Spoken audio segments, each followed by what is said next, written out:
You're listening to the Faith and Other Oddities podcast, brought to you by the Raven Creek Social Club, where we talk about faith and other oddities. For questions, comments, or to be part of the conversation, join us on Facebook, Twitter, and Instagram, where you can find us at Raven Creek SC. Now for your hosts, Emily Dixon and Nathan Underwood. Hey everyone, welcome back to Faith and Other Oddities, where we are still in Judges, wrapping up the Levite and the Concubine. Well, I guess we're not wrapping it up, but we're continuing in the Levite and the Concubine. Still a lot of ground to cover with this one. Yeah, and it's one of those stories, as we mentioned last week, it's just terrible. Yeah. And but I think it's good that we take an honest look at it, because it is one of those that does get swept under the rug a lot. I also, as we mentioned last week, if you're listening with kids, you might want to preview this first, because it is a graphic story. You can't get around the fact that it's a graphic story, and it's one of those that, well, we'll get into it in a little bit, but basically, to kind of catch you up, if you did not listen to last week's episode, please go listen to last week's episode. If not, just to kind of catch you up to where we are in the story.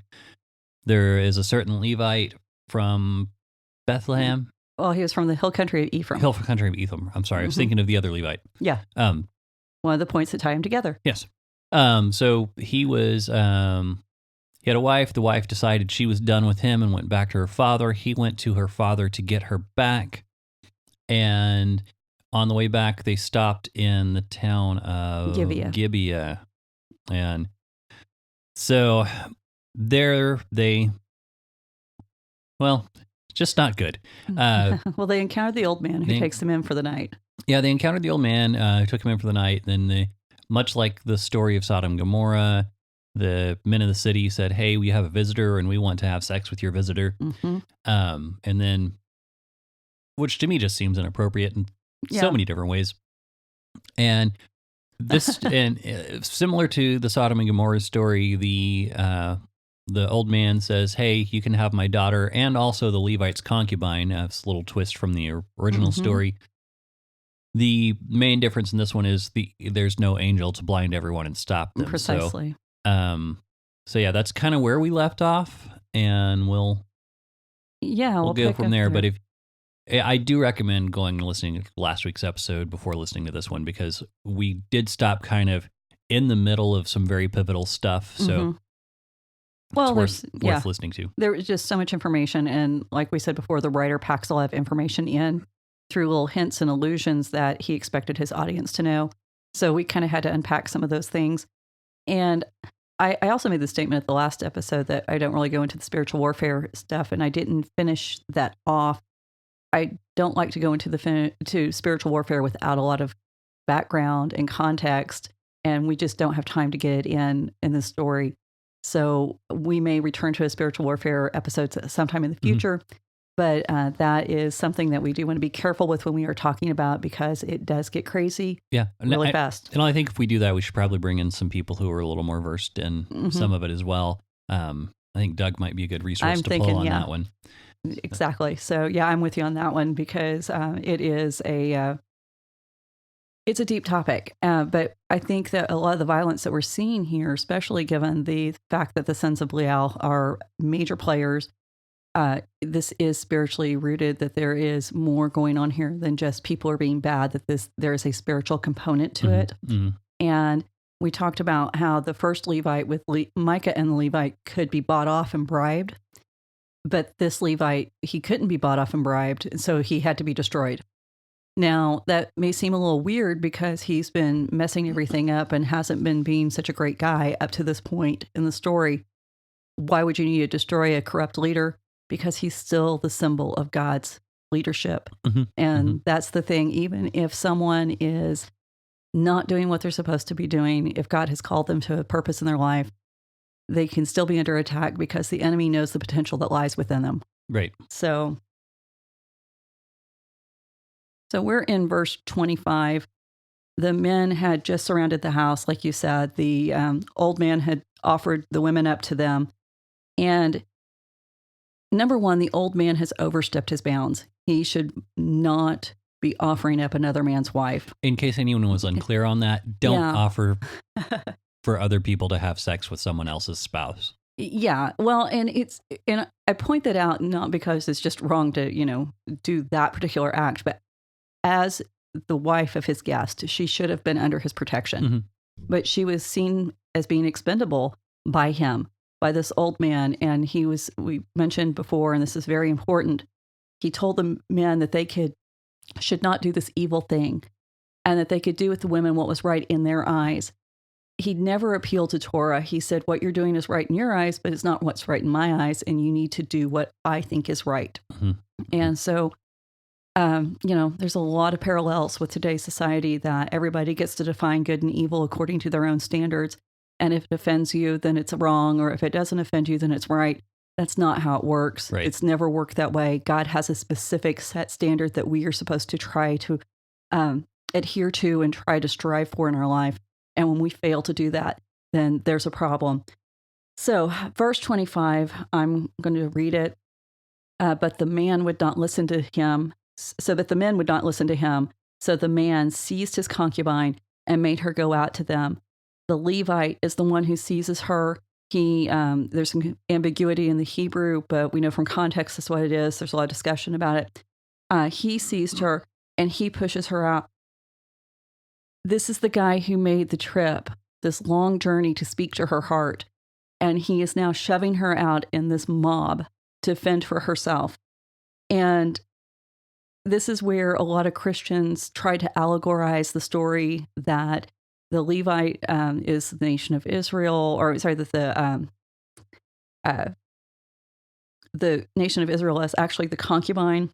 And they're claiming that the concubine played the harlot. They build on the idea that she was unfaithful to her husband. Mm-hmm. And so she's kind of getting what she deserves. Now, I don't care what a woman has done in the past. She does not deserve this. And that's one reason why the allegory falls apart. It falls apart from a literary perspective because the nation of Israel is never a concubine. She's always the first wife. Mm-hmm. And so it doesn't work. But that's one way that people try to make sense of the story. And I think there's some detrimental things that come out of that interpretation, because where do we think that it's appropriate to say this is what anybody deserves? Right. So that's another reason why I do veer away from the unfaithful translation. And if we're going to shift our focus to allegory, and then we need to look at the Levite, who is he? He treats this woman in the same manner that the spiritual leaders of Israel are treating the nation. Mm-hmm. We need to talk about what he's doing, what his failure as a man is, and stop looking at her and focusing on her, because these allegorical attempts to breaking down the story always focus on her problems, not his failure as a husband. Right. Yeah. And I don't know how you get away from that. I mean, mm-hmm. if a man throws his wife out to a crowd of men who have stated their intent. Yeah. Yeah. And then what's he doing the rest of the night? Oh my goodness. This is the problem. Because, okay, we'll get to that, because in the meantime, the story actually follows her and it talks about her. And this is where I about lost it. Okay. Because the story, verse 25b, let me start there. And they knew her and abused her all night long until morning. And as the dawn began to break, they let her go. That's the ESV translation. Mm-hmm. It's probably the weakest translation of this verse that you could ever come up with, because it's just, it doesn't sound terrible when they put it like that. They knew her, they abused her, and they let her go in the morning. There's no shock factor. There's no glimpse of the horror of what this actually means. And I went back and looked at the Hebrew, and I looked at the text, the tenses of the verb here, for anybody who's a Hebrew nerd or wants to become a Hebrew nerd. Yeah. This is a hith PL. This is a reflexive form of the PL. And the PL is the intensified version of a verb. So it's the difference between you broke something and it's shattered. Mm-hmm. And so whenever you see the PL, it's the most It's the strongest form of whatever the verb was before. It's the most intense meaning you can get out of that word. They knew her is not the most intense meaning you can get out of that word. Right. It is technically correct as far as it's built on the word yada, to know, which is the same word that we find Adam knew his wife Eve and she conceived. Right. So we know it refers to a sexual act, but this is a violent sexual act. This is straight up rape. And so...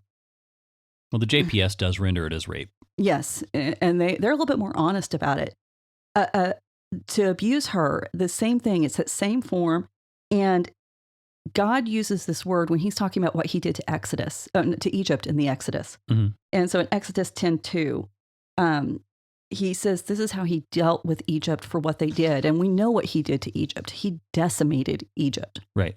And so this is the same sort of violence being done to this one individual that was done to that entire nation. Let her go, also the PL, so also an intensified form. She was thrown aside. She wasn't just let go. She was just cast away like a piece of garbage. This whole verse is about how degraded she was treated over that night. And yet in the English, we have this very, very weak translation. And so I did, obviously, an Emily edit, and I rewrote it. They raped and tortured her for hours, and then they tossed her aside like a piece of garbage in the morning. This is, it's beyond. And so, because when we soften the language, we miss the point. Words matter. Yeah. Well, and just, I mean, just the way we handle this stuff, and even, you know, we're the way we're talking about it, or the way that, you know, the way we discuss it, we try to be delicate with it because it is a sensitive matter, even in the show, but we also need to be frank about what happened. It was horrifying. And yeah, but I've never, I mean, I don't know that I've ever heard any sermons on this. I've never heard a Sunday school lesson on it that I can think of. I've only ever heard some university lectures. And because I think, I mean, it's, and I don't know the reason for that, but I mean, the university definitely is much less afraid to get honest about a lot of this stuff. Well, but at the same time, you know, we do see still an attempt to soften this. So that, I mean, I guess we're afraid of, I mean, I don't know. We're afraid of the what the Bible says sometimes. Well, I mean, this story was meant to be disturbing. It was supposed to make you sick. That was the whole reason it was written. And I think we try to avoid that because we in modern Christianity don't like the ugly parts of our faith. Right. And there are very ugly parts. And sometimes those ugly parts are, you know, that's the evils that were done in the name of religion. Sometimes the ugly parts are taking care of somebody else who is hurt. And, you know, when we start neglecting the things that make us uncomfortable, it means we can't take care of the people who make us uncomfortable. And we've got to be able to take care of those who have been hurt. And sometimes that hurt is sexual abuse. Sometimes that hurt is being betrayed by those who should have been loving and protecting you. And so this story should help us, inform us on how to respond to someone who has been treated this way, because there are a lot of people in this world who are treated this way even today. And I think that's the other thing we do with this story. When we read it like, oh, well, you know, that's an ancient culture and they were just not as enlightened as we are. And they just didn't know how to behave any better. Right.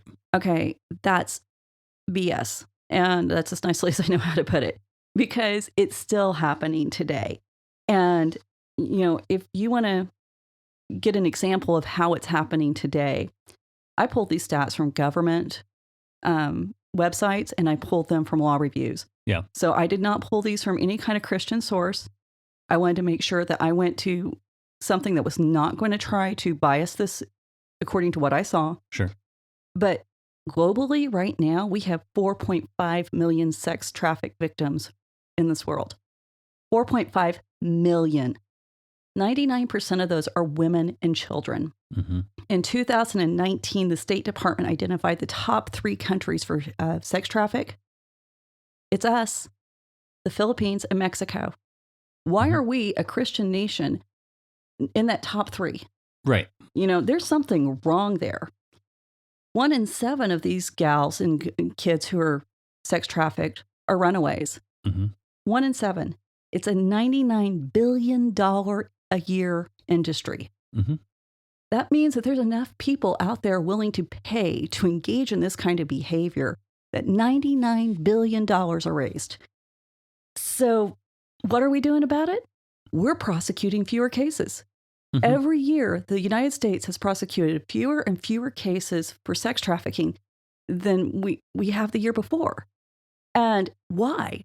Because we don't like to think about it as a culture. Right. And we aren't even willing to confront it in our own Bible, and we aren't going to confront it in our culture. We like to turn a blind eye to it.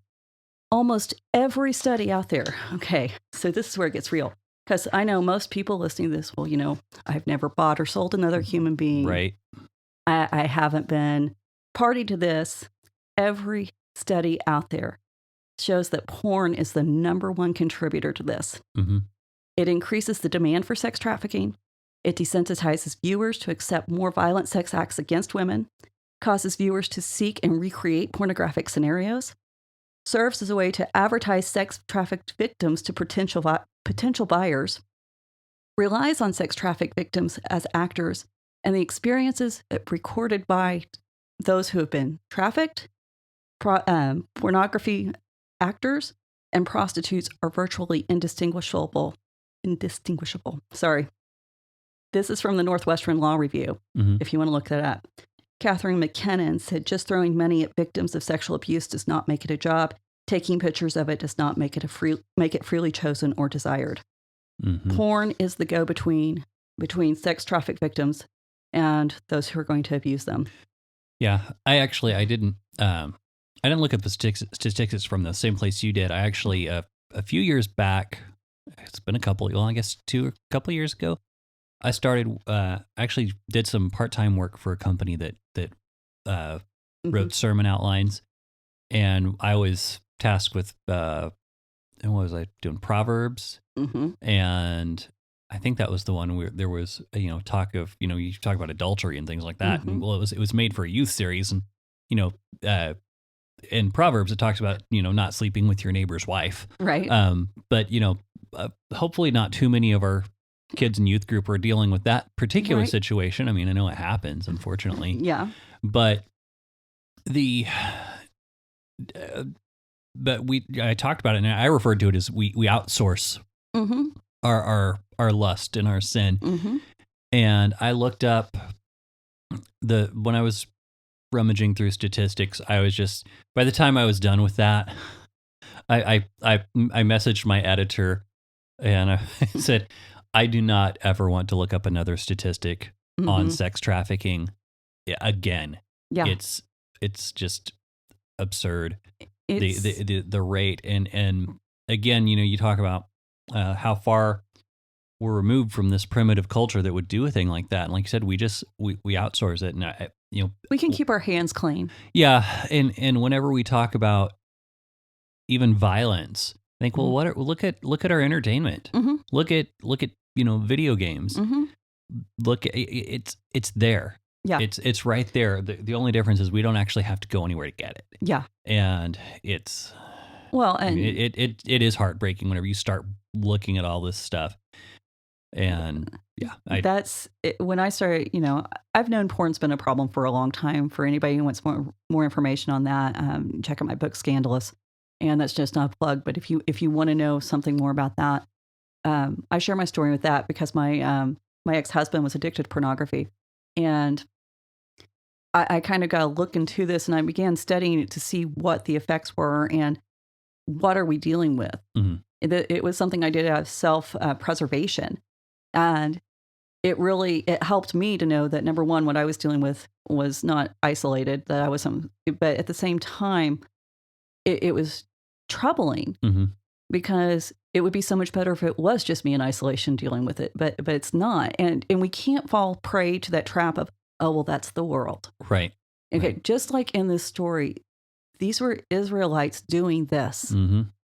It's people in the church doing this. 47% of homes in the United States report that there's pornography issues in their home. 56 say that divorces are due to pornography. 70% of youth leaders say that they've helped at least one of their youth with the problem with pornography over the last 12 months. 68% of church-going men, 50% of pastors report regularly viewing pornography. And those are just the ones who report. That's the ones who report, yeah. 33% of women under 25 report regularly viewing pornography. We're not immune. 87% of women have watched pornography at some point. 57% of pastors say that porn is the most damaging issue in their church. Only 7% of churches have any kind of program to address this. We're falling down on the job. Yeah. Well, and I can't remember. There was an article I saw years ago, and this woman was asked point blank, "What is it people can do to help stop sex trafficking?" And her answer was, if everyone in the church stopped viewing porn, then it would there would be a big enough hit in the budgets, the revenues, that you could actually slow some of the sex trafficking down. And even, like you and I were talking the other day, even the free sites, they make enough ad revenue off of things that it's just, And one more thing, because as I was reviewing this, because when I was writing that sermon years ago, I was doing that outline, there was one of the sites that I actually watched some videos of, didn't watch porn videos for research, but I watched some of the videos of people responding to these, and they're like, well, it's not there. Some people are saying, well, the porn issue is overblown because not all human trafficking is for sex trafficking. And it's like, yeah, but I think it's something like almost 70% of their revenue comes from pornographic material. So yeah, and sex has always been the biggest motivator for any kind of industry to move forward. And, as soon as we learned how to film something, take a picture of it, do it internet, sex has been what has created the method and means for that technology to really take off. And I read some studies about the internet and how basically a lot of the things that we take for granted as just being part of the internet were specifically designed for the porn industry. Really? And that's the thing. Did they create bad tools? Not necessarily, but it just shows you how big of a motivator sex really is when it comes to these sorts of things. And we've got to be very careful and stop trying to divide us and them, because saying, oh, well, like I said, the world's got the problem with porn. No, it's us. When half our church leadership says that porn is a problem for them personally, it's our problem. And what's really scary about that is I can verify that by getting on Facebook any given day of the week and looking at another sex scandal involving a preacher, a youth minister, an elder in a church. And how many, not just one instance of them going, oops, I slipped, or I had an affair with a married woman. No, targeting and grooming, especially young people, multiple young people over a number of years that we as the church have defended and said, oh, well, they were just weak. And we need to stop doing that, because when we engage in this behavior, we are becoming the men of Gibeah. We're becoming the B'nai Belial, the sons of Belial, because we aren't looking like our Father in heaven. We aren't acting like we're a child of the God. We're acting like we're sons of Belial. And that means we're worthless. And that should hurt somebody out there. And I hope it does. If you're dealing with this problem, I hope it hurts enough that you want to get help and that you want to get out of it, and you want to stop being that person, and you want to stop contributing to the people who would do this sort of violence to women today. Because if it appalls you in the scripture, it should make you sick if it's happening in your life today. So I can stop preaching, but dadgum, it makes me mad. And rightly so. It's a problem. Well, we're doing to women today exactly what these guys did in Gibeah. The only difference is the men in Gibeah had the guts to stand up and do it themselves instead of acting like it wasn't happening. Right. And that's okay. And women, we are not immune. Okay, I'm going to talk to the camera. We're not immune because we're just as bad. When we buy 50 Shades of Grey, when we're out there buying our own little romance novels, supporting these industries, the erotic films for women, we're just as guilty. And we need to cut it out too. And I know there's a lot of women who deal with that. So if you want help, find us at the Scandalous Facebook group. And there are women who've walked through it. And we'll try to offer you what resources we can. So anyhow, I will try to unwind a bit. Well, and that's something I've struggled with, and that's something, and it remains like, it's not like it's a constant exercise, and it's not something you ever stop having to untrain yourself. It's a biological need that we all have to deal with, and when we live in a culture where it's so easily met through illicit means, then it does become something we deal with. Most people have seen porn by the age of 11. That's how pervasive it is in our society. And I didn't even look up the stats on how many hours of porn that somebody's watched by the time they're 18, without even looking for it. Right. And that's, but I felt like I didn't want to feel like I was like passing judgment on anyone, like going, hey, but no, it's a constant struggle. And that's one thing that, we don't talk about it. The temptation is always just right around the corner. Well, and that's the reason why I want to point out for women, it is too. And pornographers are targeting women these days. And they're saying, hey, we can write a story for you. We can write stuff that appeals to you.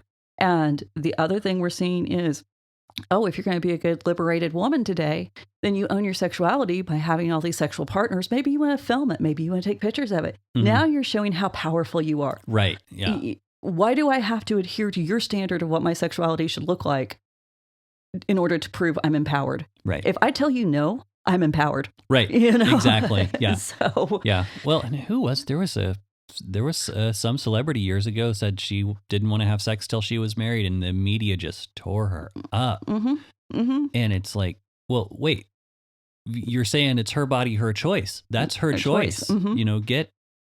And again,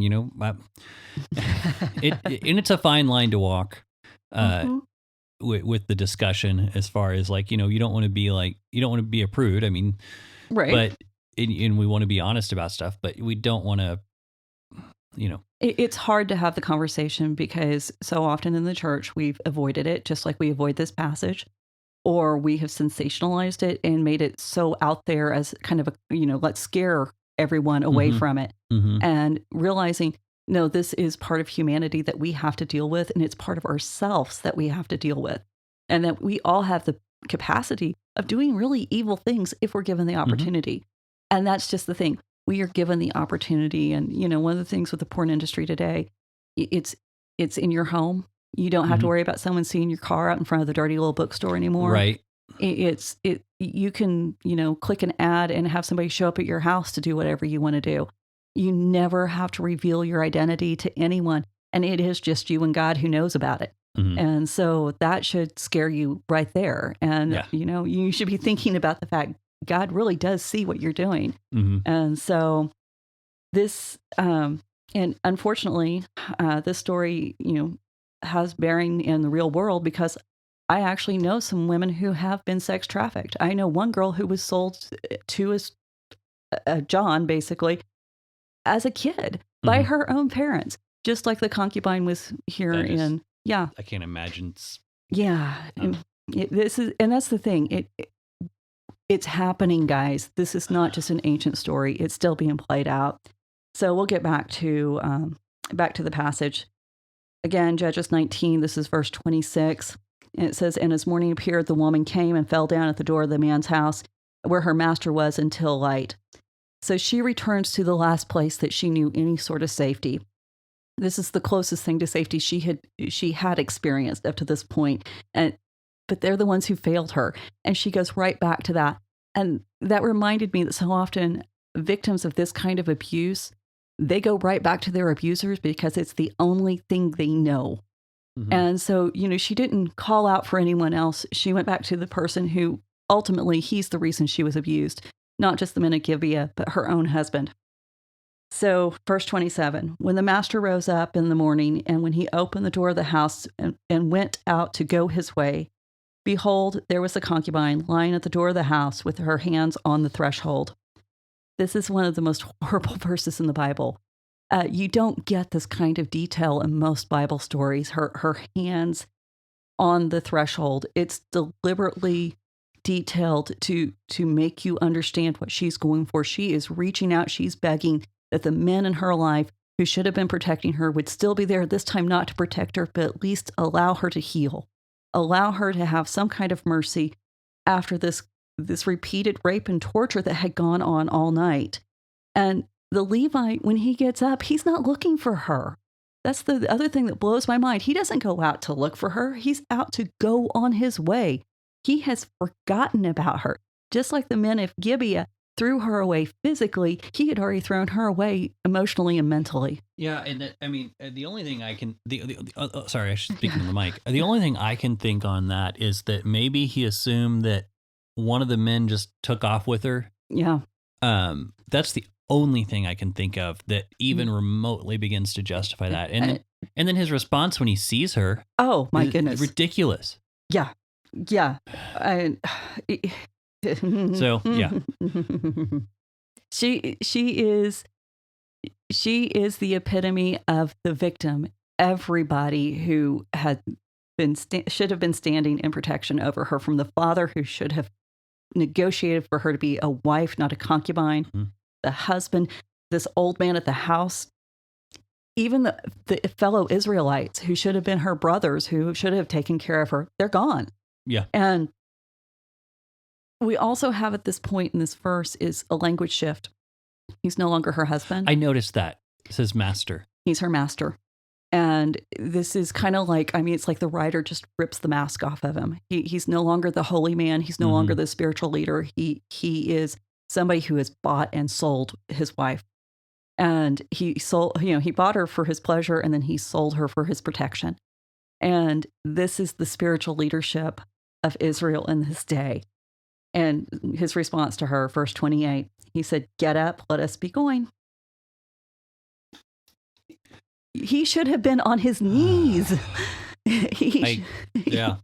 That one just, that kills me. Yeah. He doesn't, there's no compassion. There's no mercy.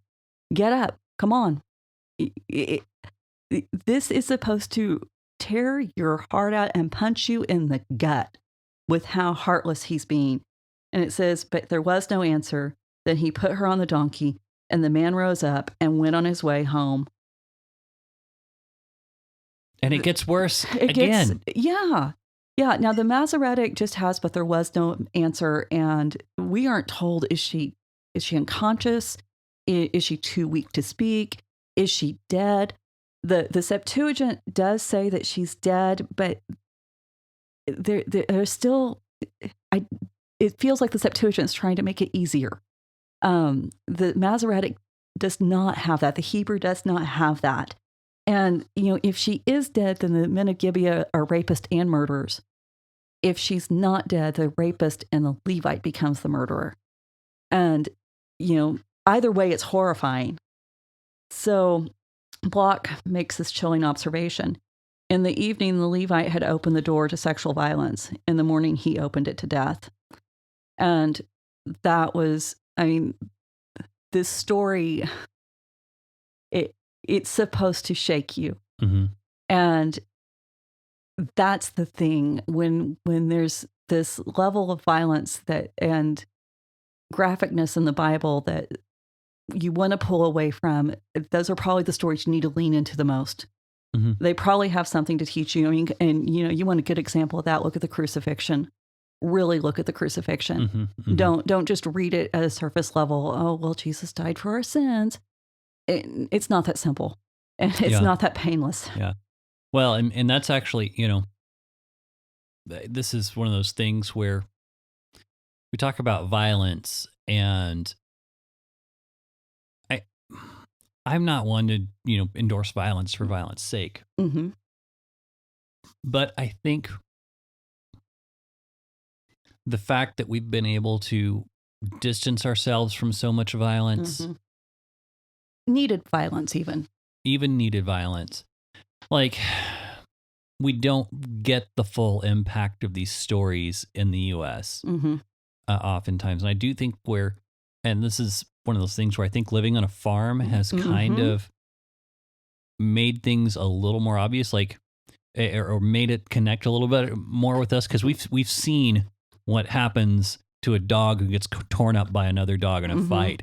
We've seen what happens when you cut open an animal. Like we've seen what that looks like. Yeah. And so whenever you have those kinds of things, even though some of the stuff is happening to animals, you know what it looks like when you cut an animal up. Yeah. And so transpose that to a human being. Yeah. And so, yeah, I think we need to have a bit of familiarity with a certain level of, violence for lack of a better term, but just understanding of how things happen. So yeah. Anyway, that being said, I'm sorry. Okay. Well, kind of a side note. No, it really isn't. And it's going to play in here just a second. So verse 29, when the Levite entered his house, he took a knife, taking hold of his concubine. He divided her limb by limb into 12 pieces and sent her throughout all the territory of Israel. Now, Webb, I thought he kind of summarized it nicely. This is the final, ultimate violation of her personhood. She is denied even the dignity of a burial. Within Judges, it recalls Jephthah's sacrifice of his daughter. The concubine is the second woman to be sacrificed by a man who should have been her protector. And that's the thing. When we look at the deaths of Sarah and Rebecca in Genesis, Abraham buying an entire field so that his wife could be buried properly. Rebecca being buried. These women who were honored in life and death. And then here she is cut up like a piece of meat. And, this is an inversion of what should have happened, because the Levites work in the temple. They help with the sacrifice. He's using the skills he learned to serve God in order to make this statement to the nation about what happened to his concubine. Why did it happen to his concubine? Because he was a jerk. I edited right there. And the skills that he needed to be a Levite are being put to the wrong use. And it's kind of it's a type of human sacrifice. And it should be appalling. And, in life, he shoves her into the mob. In death, he seizes her for violence once again. He is everything that's wrong with any man that we've ever encountered. And he's hiding behind her death in order to cover up his own actions. And it's almost like if I make this so appalling and so outrageous, they won't see what's going on behind the scenes. Because as we continue, you're going to find he's going to twist this. So he sends her body throughout the land. So he is saying that he does see Israel as a cohesive nation. He sees them as a single unit, and he does expect them to respond as one. And they do. And so we still see that Israel has some kind of identity that holds them together, even in this time where everything is falling apart. And by the way, this is a method that was used. Saul does it in 1 Samuel 11, but he does it with an ox. Right. And he sends the pieces of the ox out to call Israel to war, to address a wrong. We have a Mari document. A lord is telling his king, hey, I wish I could cut up the bodies of prisoners to send out as a warning to other nations, don't mess with us. Right. So other nations in Canaan were doing this. They were using the bodies of people that they disdained, that they held in no regard, to send this message. And here's a man using his wife. This is how Canaanized that the spiritual leadership of Israel had become. So verse 30, it says, and all who saw it said such a thing has never happened or been seen from the day that the people of Israel came up out of the land of Egypt until this day. Consider it, take counsel and speak. What is it? That's the question. Is it the rape or the death and dismemberment? So the clue is in the time. Okay. It hasn't happened since they came up from the land of Egypt. So it's happened before, but it happened before the Exodus. Mm-hmm. So that means we got to go back to Genesis, and you already alluded to it. We know that it happens in Genesis 19 with Sodom and Gomorrah. Mm-hmm. And the story is written in such a way that you'd pretty much have to be oblivious to miss the connections. Right. But it's not just, a lot of times when we talk about retellings, we're like, okay, here's some key themes, here's some key phrases, here's some key words, and this is how they fit together. I pulled this right from Block, so you don't have to count on my ability to count. But almost 1/4 of the words used in Judges 19 are the same as Genesis 19. Okay. That's a pretty hefty. Some. Yeah. 24 linguistic expressions of Judges have counterparts in Genesis. The only changes are for number and context. So where, like daughters and concubine and so in Hebrew, they have the exact same number of words in both accounts. And they follow point by point. The men surround the house. They call out. Lot and the old man both go out. Please do not do this wicked thing.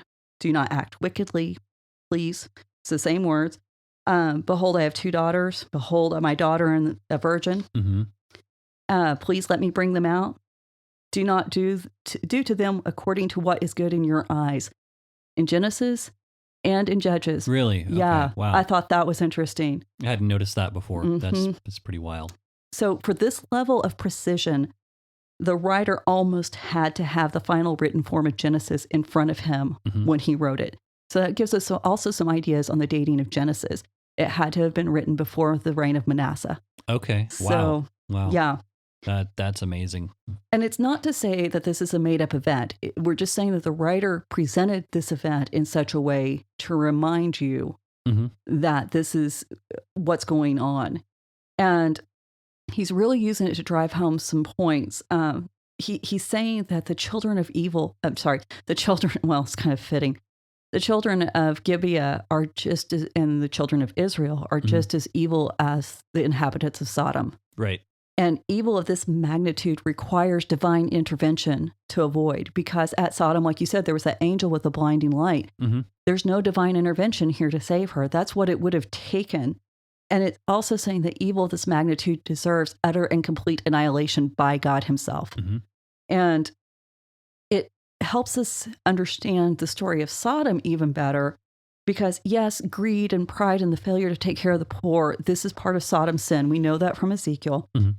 But it's saying these are precursors to greater sin, that you don't become a great guy and then a rapist without going through a few steps. Sure. There's some phases that go on before you get to this point. And, when the men in the town clamor for a male victim to rape, it only happens after the violence against women has been so normalized that even the good guys don't think anything about it. Right. So that tells you that women are the first to be sacrificed. And notice throughout this entire story that the concubine, she's never spoken once. Yeah. We've never heard her voice. Now, are you saying there's a problem when we don't give the women voices? Yeah. Contrast this to Aksa in chapter 1. She goes to her dad, and before she can even say anything, her dad wants to hear what she has to say. He's asking to hear what she wants to say to him. And she asks him for a gift. Right. And he not only gives her part of what she asked for, he gives her twice what she asked for. And this is how highly she was valued in a nation of Israel that was still serving God. We get to Deborah. I mean, she's leading an army. She's managed to summon one of the largest coalitions of the tribes to that date and even after that. And they ridicule Sisera's mother for celebrating her son, the rapist. And now we're in a city where the very men that are descendants of, that Deborah would have led, are raping women. Yeah. So this is how messed up we've got. And all the men in the city of Gibeah are worse than Sisera that Jael killed, that Deborah defeated. And Israel is its own worst enemy because they're doing one thing, what's right in their own eyes. Mm-hmm. And just like the concubine, you kind of beat me to the punch here a little bit, but just like the concubine's voice is never heard, God's voice is never heard, mm-hmm. which makes me ask the question, when the women are silenced, does God stop talking? Well, I don't know if we can go that far. Yeah. But I think we can go into when we start silencing women because they're women, Mm-hmm. then we've stopped valuing them. We've stopped.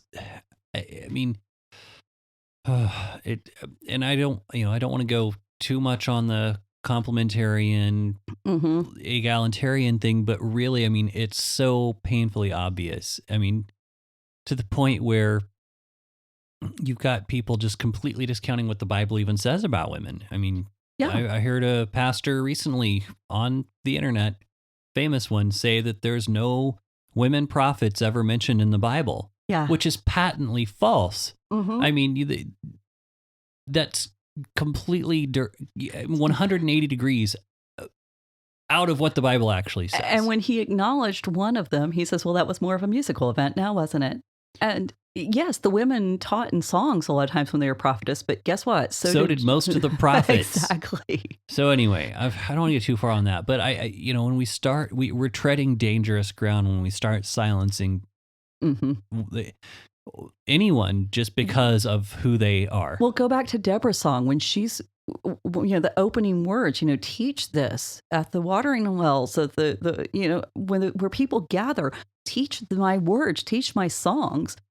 She's saying, I have a right to teach the nation. Mm-hmm. And here we've got a woman who has been drug all over the country, had to go across it by herself to find safety one time and managed to do it safely. And here, when she's under the protection of a man, it has the most absolute worst thing that could happen to anyone happen to her. Mm-hmm. And this wasn't just anybody. This was, again, spiritual leader in Israel. And I know I keep going back to that, but guys, if our spiritual leadership is not living the life they're supposed to be living, if they're not doing the things they're supposed to be doing, they aren't just impacting themselves. They're impacting their body. They're impacting the community that body lives in, and it just spreads. And this is the reason why leadership, and if you're in leadership, you have got to straighten up. You've got to live a life that, that represents our Lord well. Because here's the thing, God's silent in this story because what does the father of Israel have to say to the sons of Belial? Right. There's nothing. And if you want to hear from God, then you need to be walking in alignment with his purposes and acting like you're one of his sons. Mm-hmm. And, I'm sorry, you just can't get away from that fact. Right. And, you're never going to read the Bible correctly. You're never going to be able to exegete well. You're never going to be able to study well if you're trying to hide your own sin in the face of the truth of God's word. Right. And so you're always going to be biased. And I'm saying that as someone who has lived that. So I'm not throwing stones here. I'm saying this is what's necessary. Yeah. And the thing is, the story does not end here. The story continues, and we're going to find that this escalates, and it stops being a situation that happened with one man and his wife. Mm-hmm. This becomes a situation that is actually going to be recreated on a national scale. Mm-hmm. And because this is how evil in a nation starts, with one family. Yep. One family. And so it's almost like, okay, you take a breath now. Yeah. Because, and the writer does, this is where we start in the Bible with the next chapter. And this is chapter 20. And we're moving into it. And my heading says, Israel's war with the tribe of Benjamin. Right. So, because Israel is rightfully appalled, they're rightfully shocked at what's going on. And for a moment, they remember that they are a nation, mm-hmm. and that they aren't just individual tribes. So, verse 1, then all the people of Israel come out from Dan to Beersheba. So when you hear Dan to Beersheba, this is an idiom. It means the whole nation. This is the first time it's used. But it's like saying everyone from Kalamazoo to Timbuktu is there. Yeah. everyone's there. So we want you to know this. And like I said, this is the first time because Dan has moved. Now they're in the northern part, Beersheba's at the southern part. So we've encompassed the whole nation. And so everyone from Dan to Beersheba, including the land of Gilead, and the congregation assembled as one man to the Lord at Mizpah. And the last time all of Israel had been assembled, that was chapter 2, when the angel of the Lord says he's no longer going to drive out the Canaanites from before the people. And we haven't had this kind of unity. We've had uniformity, but not unity. And there's a difference. Uniformity means you're just lost as one of the nameless herd. Mm-hmm. Unity means you're still an individual, but you're functioning in conjunction with other people. And they gather as one man. Again, the writer of Judges with those reversals, it was a woman divided, literally physically divided, who brings them together as one man. And he's contrasting these two images by placing them like this. So this outrage that the Levite is bringing before the people is doing something that none of the judges in the rest of this book has managed to do. No judge has united the nation so thoroughly as he does when he sends out her body. And I mean, as far as effective calls to battle, I can't imagine what would be more shocking and more, likely to motivate people to take action. Mm-hmm. But at the same time, the fact that this is what it takes, mm-hmm. and the complacency of a nation, that they won't even rise up together and protect each other from, the Philistines or the Amorites or whoever they're coming against, the Moabites, they won't do it for that reason. Right. And the other thing that I find interesting here is whenever, and I don't know if you're getting ready to get into this, but when you look at how he recounts the story. Yeah. He leaves out some crucial details. He leaves out some major details because, yeah, I'm trying to find the verse there because he starts in verse 4. In verse 4, okay, because I don't think I'm there because I was actually going to point out the other thing in this verse is that they gather before the Lord. Mm-hmm. This is to denote that they see it as a holy war. Okay. They see this as something good and true, and we've never seen them really join together in what we might consider to be a holy war. And this is a huge shift too from the fact that God has been silent, and now they're gathering themselves before God. Mm-hmm. But isn't this just like us? I mean, all of a sudden we have a victim that we can put a name and a face to. And we can she's not just one of the nameless masses now. We have somebody who's unique, mm-hmm. and stands out. Mm-hmm. And now we'll mobilize on their behalf. And we're going to say that, we're being righteous because we're trying to help stand up for this one individual, when there's been people who have been victims all around us and we've stayed silent. But mm-hmm. because we didn't have that context, we've been okay being silent. So, okay. Like I said, this whole story gets me wound up. But I'm trying to find where we are. We get to the point with verse.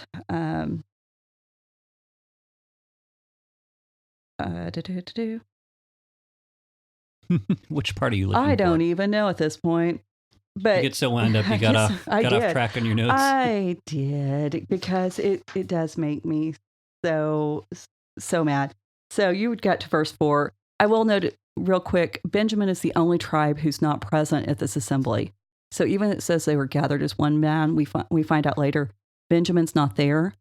They're not there, and there's some rabbinic debate about why they're not there, whether they weren't invited, whether they felt like they needed to somehow stay out of it because Gibeah was one of their cities, or they felt like as a tribe it was their duty to deal with it internally. Mm-hmm. And there's again no real consensus, but we do know that Benjamin's not there, and it's going to lead to some problems. And so the people do ask. They ask him, "How did this evil happen? How did it happen?" And the Levite is introduced as the husband of the woman who was murdered. Writer's words. This is not anybody speaking. This is the narrator saying the woman who was murdered. So now the writer of Judges is saying that this is what caused her death, that she was murdered. And he explains, that they were in Gibeah and they would spend the night, but there's no mention of why, and there's no mention of the servant. Where did he go to? And he uses some really interesting language. He says, and the leaders of Gibeah, literally the lords of Gibeah, rose against me and surrounded the house against me by night. They meant to kill me, and they violated my concubine, and she's dead. Okay. They're not the lords of Gibeah. They were just the men of Gibeah. Why is he calling them lords? Is he trying to elevate his enemies and thereby elevating himself? Block thinks it's sarcasm. Webb thinks it's an attempt to implicate the whole city. And yeah, and so I don't think it's sarcasm so much. I think he really is trying to make it look like he was important enough to have important enemies. Sure. And now he's claiming the men wanted to kill him. That was not what they wanted to do to him. Now, they never once said anything about killing him. Now, the rabbis explain this by, he would have resisted to the point of death, and therefore they would have killed him, and that would have been correct. So he's not misspeaking. I think he's trying to hide what was really happening. I think that for a man in his position, for any man, but particularly a man in his position, to be assaulted like this would have been a totally humiliating experience. Sure. So why give it credence? And they violated my concubine. How did they violate the concubine? Yeah, he leaves out the fact that he shoved her out the door to protect his own skin. Yeah. That's the thing. It's like, why did he decide that this was the way to phrase this? I can see he's hiding his own cowardice here, but even more telling is, and she's dead? That is like the weirdest wording in the world. Why didn't he say they killed her? Well, this one, it says they ravished, and the JPS has ravished her until she died.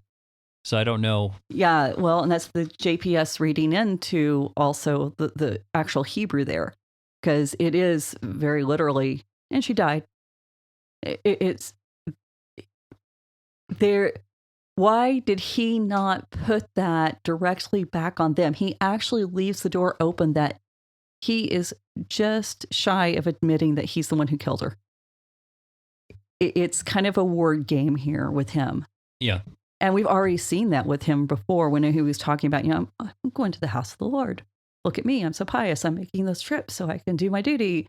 Mm-hmm. And there'd been no mention of it before. So we don't trust him with his words because he's not to be trusted.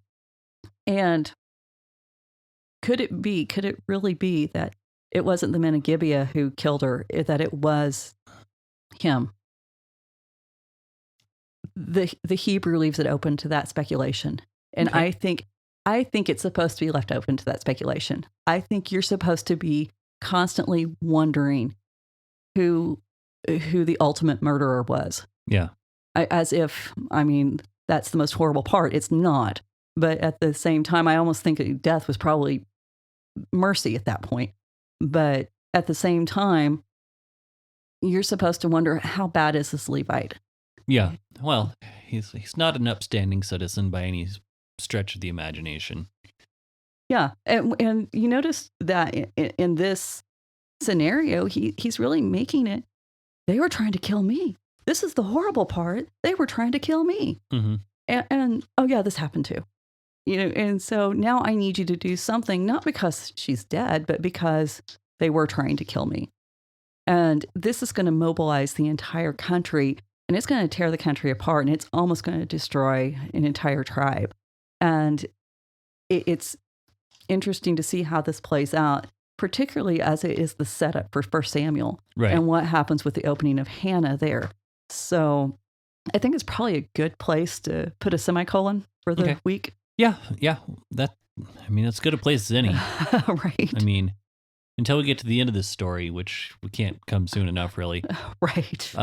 So, everyone, thank you for listening. Hopefully we were able to kind of shed some light on some of this and give you present it in an honest way that just maybe explains a little bit of why the story is there.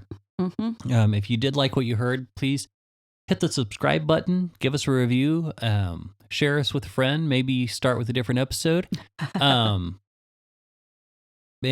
We'll be back next week. In the meantime, if you want to be part of the conversation, ravencreeksc.com or ravencreeksc on all the social media. We'll get you to us where you can talk to us and be part of the conversation. If you have any questions, comments, or anything else, we'd be glad to hear them. So thank you so much, and we'll see you next time. Bye. Bye. You've been listening to the Faith and Other Oddities podcast, a Raven Creek Social Club production. Don't forget to follow us on Facebook, Twitter, and Instagram.